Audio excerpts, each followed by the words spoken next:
Bletaria është një profesion shumë i veçantë që kërkon shumë përkushtim, disiplinë, por edhe sakrificë.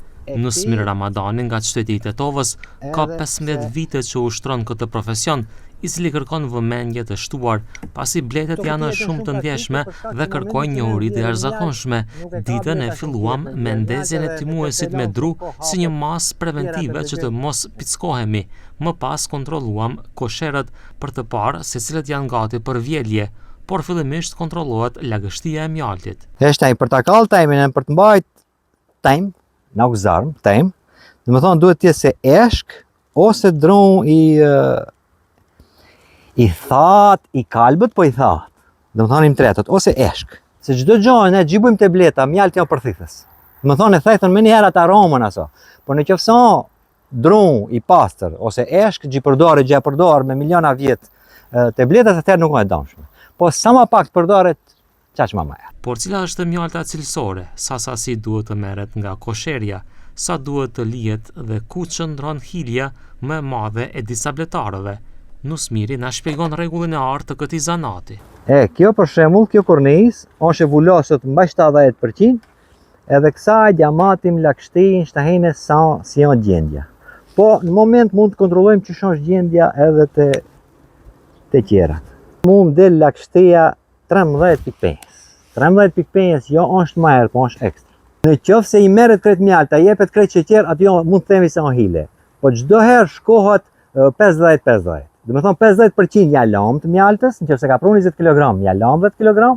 Nëse ka prunë 20-10, ja lëm 10 kemi gatshëm të jam. Bletari real ose i sinqert, edhe ndaj bletës, edhe ndaj vetvetes, është 50-50. Pas marrjes së kornizave u zhvendosëm në punëtori. Radhën e ka nxjerrja e mjaltit, një proces që kalon nëpër disa faza, ku e para është zvulosja. Kjo procedurë kërkon kohë dhe precizitet. Tash, ky proces është i vështirë për shkak se i vështirë në kohë.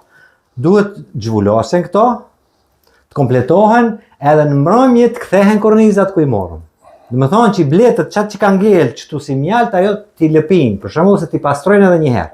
Edhe faktikisht atëherë kemi kornizat e pastra pi bletës, edhe atëherë mundet ti konservojmë faktikisht ose ti vendojmë për që mos na hinë flutrat ose insekte të tjera, mbështjellet me nylon izolator ose stretch që i thuhet, edhe ato domethënë konservohen kornizat për vitin e ardhshëm. Domethënë njëjtat korniza i shfrytëzojmë edhe vitin e ardhshëm. Procesi i kullimit. I kullimit shkaku i këtij copave të hojes, copave të dyllit edhe çfarëdo që mund të ketë, domethënë bëjmë kullim.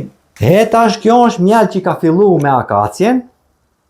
Edhe çka ka gjetur në natyrë diçka tjetër mas kohës akacis brenda këtyre 20 ditëve pas akacis. Është mjalt i hapët, po aromë ka se aromën din ndonjëherë ta jape edhe një lule. Për shembull në lulja e levandës, që është shumë e fuqishme, me pak sasi i jep shumë aromë. Gështenja për shembull nuk ka sasi, po i jep aromë, ndërsa sasia është e bome me tërfil, me blir, me lloje tjera. Ndërsa aromën ja jep gështenja se është çdo herë më.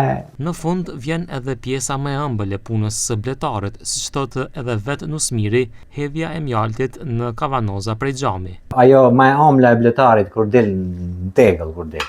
Tegëlla duhet të jetë të pastra, sterilizuar, domethënë me 200 gradë temperaturë. Përveç prodhimit të mjaltit, Nusmiri merret edhe me mbarshtimin e mbretëreshave për 10 vite me radhë. Ky është një proces tjetër mjaft delikat dhe me shumë përkushtim, të cilin nuk mund ta përmbledhim dot në këtë kronikë televizive.